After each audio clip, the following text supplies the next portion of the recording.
Ang militar ng Estados Unidos ay malapit ng may gagawing kabaliwan. Hindi ito tungkol sa Iran. Hindi rin ito tungkol sa isa pang pananakop. Tumingala ka sa langit. Dahil ang Estados Unidos ay gumagawa ng isang bagay na parang galing sa Star Wars, nasisira sa mga planong pangmalayuan ng kanilang mga kaaway.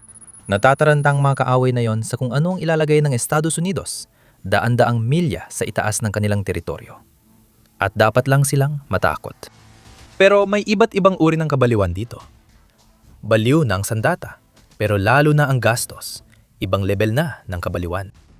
Ang tinutukoy natin ay ang Golden Dome Project ng Estados Unidos, na idinidisenyo bilang sukdulang depensa laban sa kasalukuyan at susunod na henerasyon ng ballistic missile mula sa Russia at China. Alam na natin ang mga pangunahing detalye. Ang mga missile interceptor sa kalawakan ang babaril sa mga ballistic missile sa boost phase habang nasa tuktok ng kanilang paglalakbay. Kaya hindi na kailangang gamitin ang mga interceptor sa lupa para subukang pabagsakin ang mga ito habang bumabalik na pababa sa mundo. May ilang detalye na tayo ngayon. Narito na ang una nating totoong sulyap kung ano ang magiging Golden Dome. Nagmula ang sulyap na yon sa Congressional Budget Office, CBO, naglabas ng pagtataya sa gastos para sa panukalang bersyon ng Gintong Dome.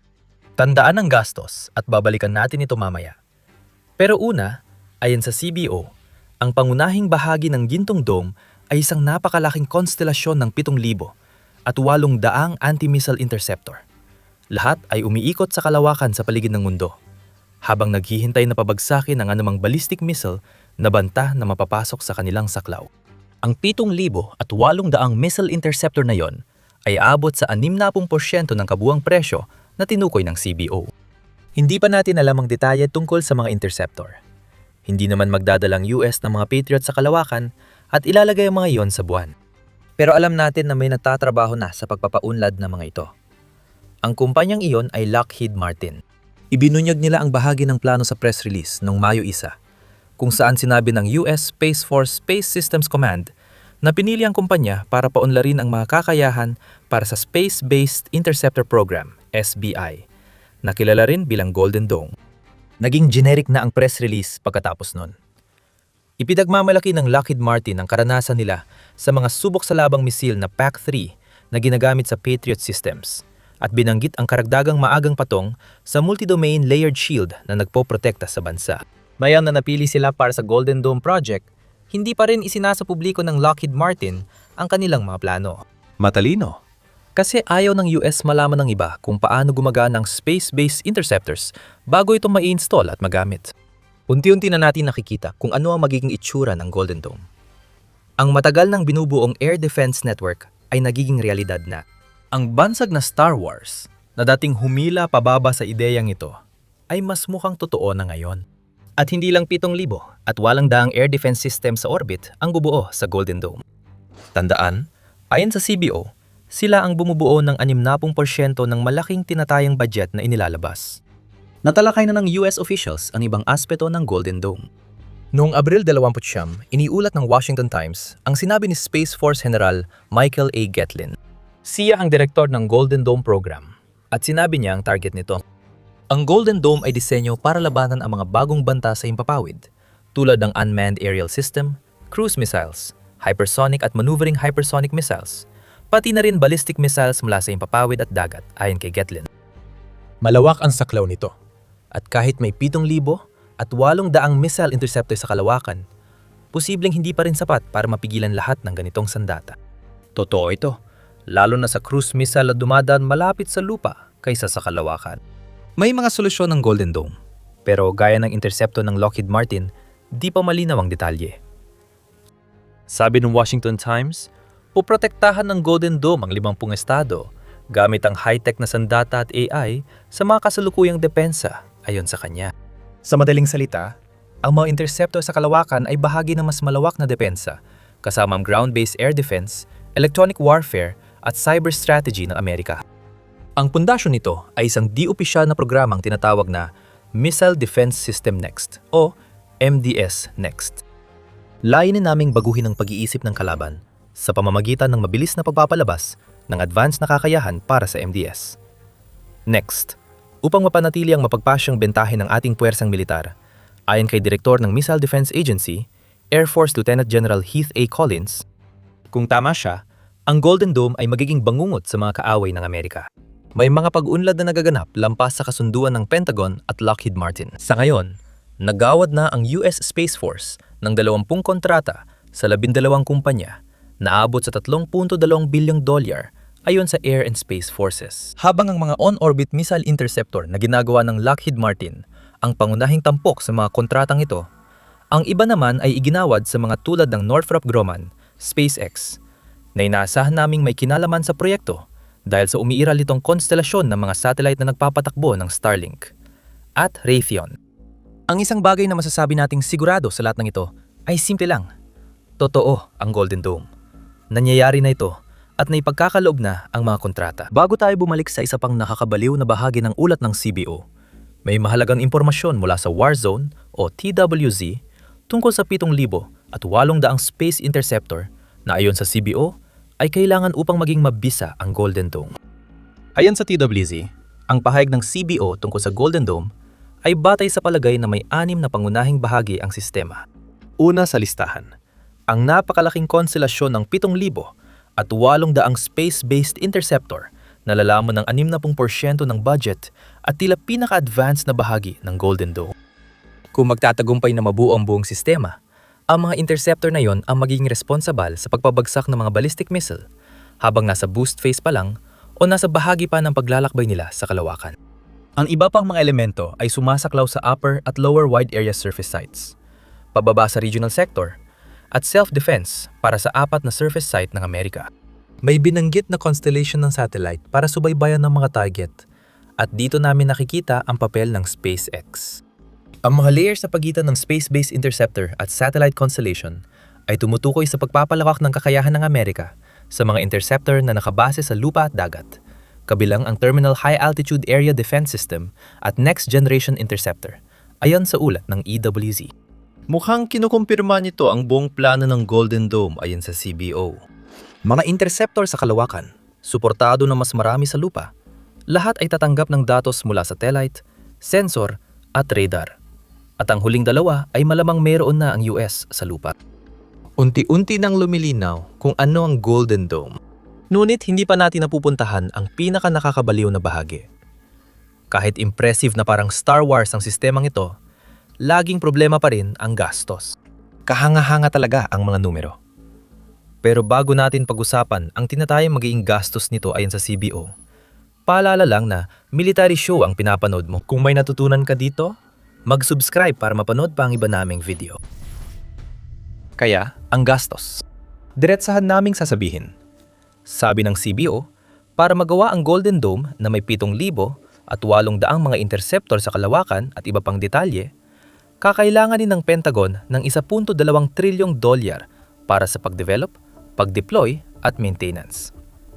At dagdag problema pa, ang Golden Dome na gagastusan ng malaki ay magiging air defense system na tatagal lang ng 20 taon bago palitan lahat. Sa $1.2 trilyong na tinataya ng CBO, humigit kumulang $1 trilyong ang kakailangan din para sa mga gastusin sa pagkuha na may kaugnayan sa Golden Dome. Malamang gagamitin ito sa paglalagay at pagpapanatili ng air defense system habang umiikot ang mga ito ng daan-daang milya sa itaas ng Amerika.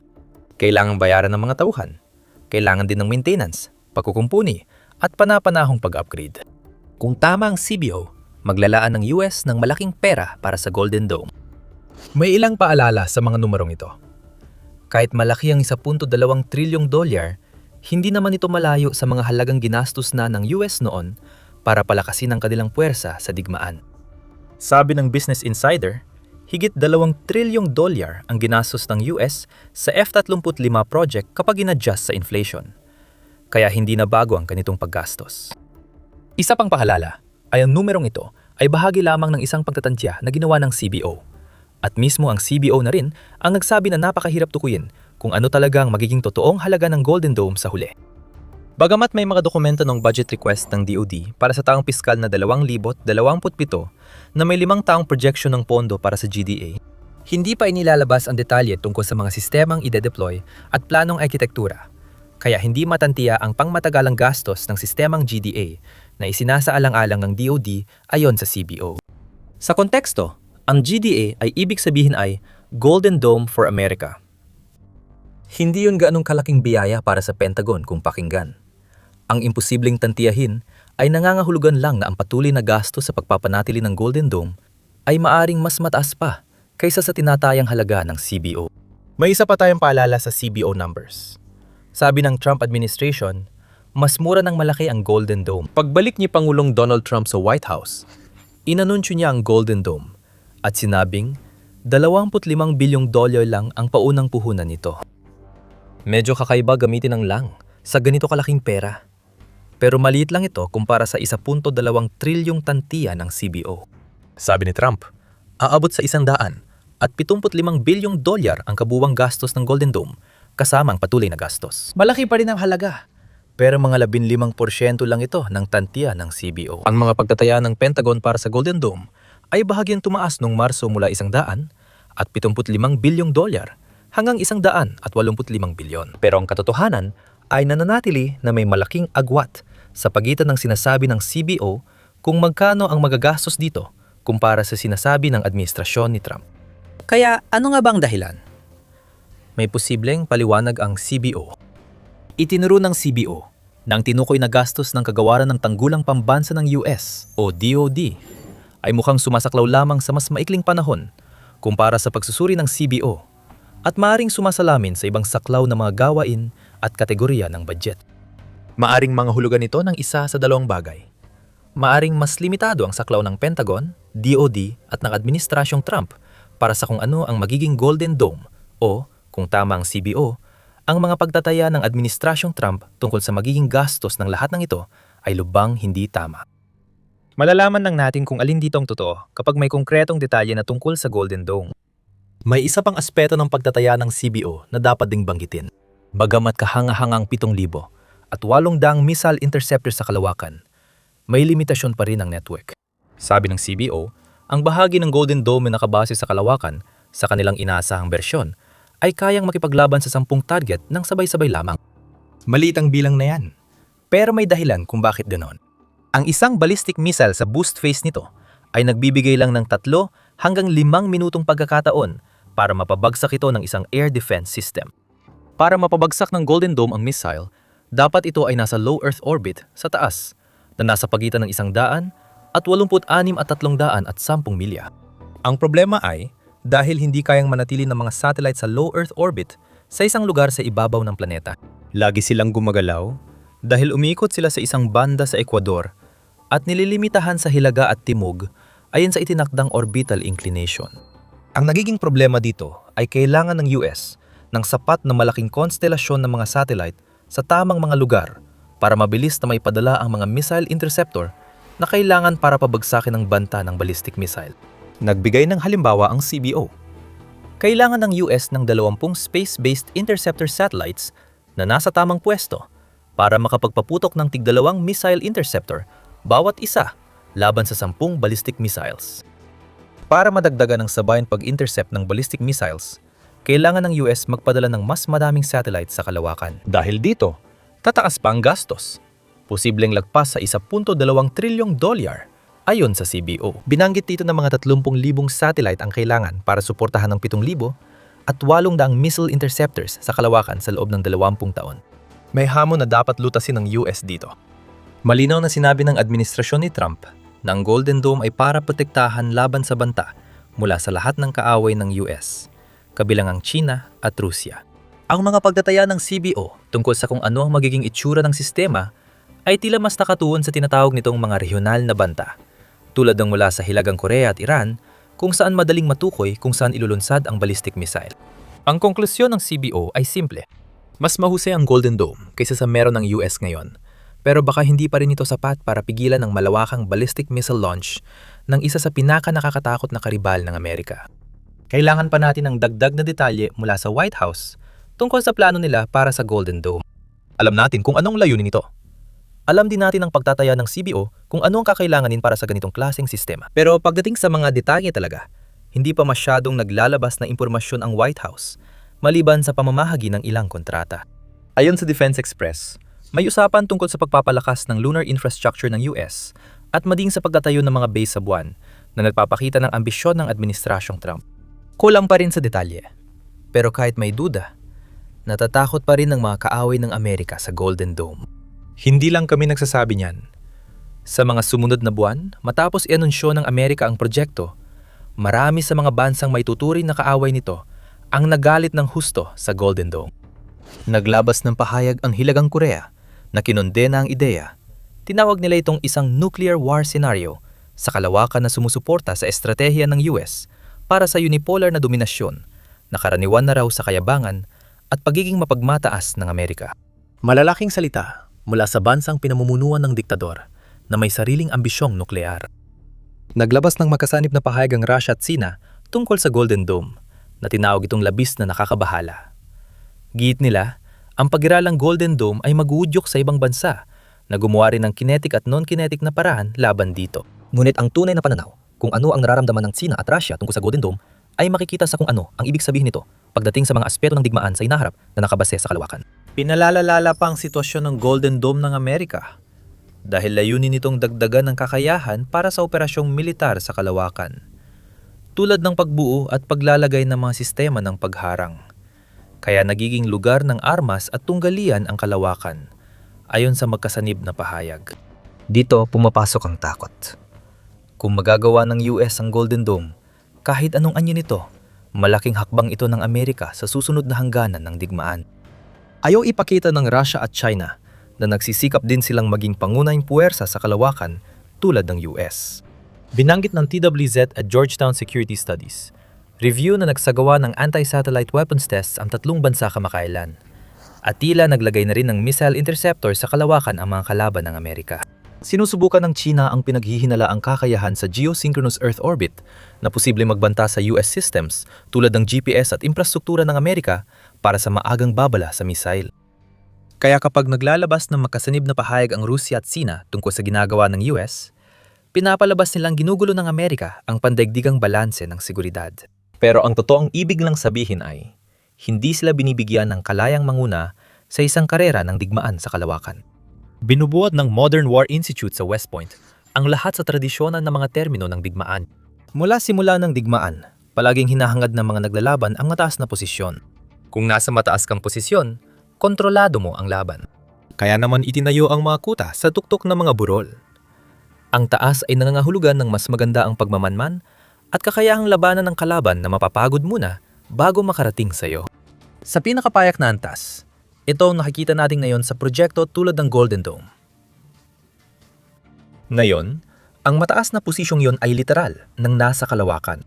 Ayon sa Institute, ang hinaharap ng digmaan ay nakasalalay sa kung sinong bansa ang unang makakapaglagay ng kagamitan sa kalawakan bago makarespond ang kalaban.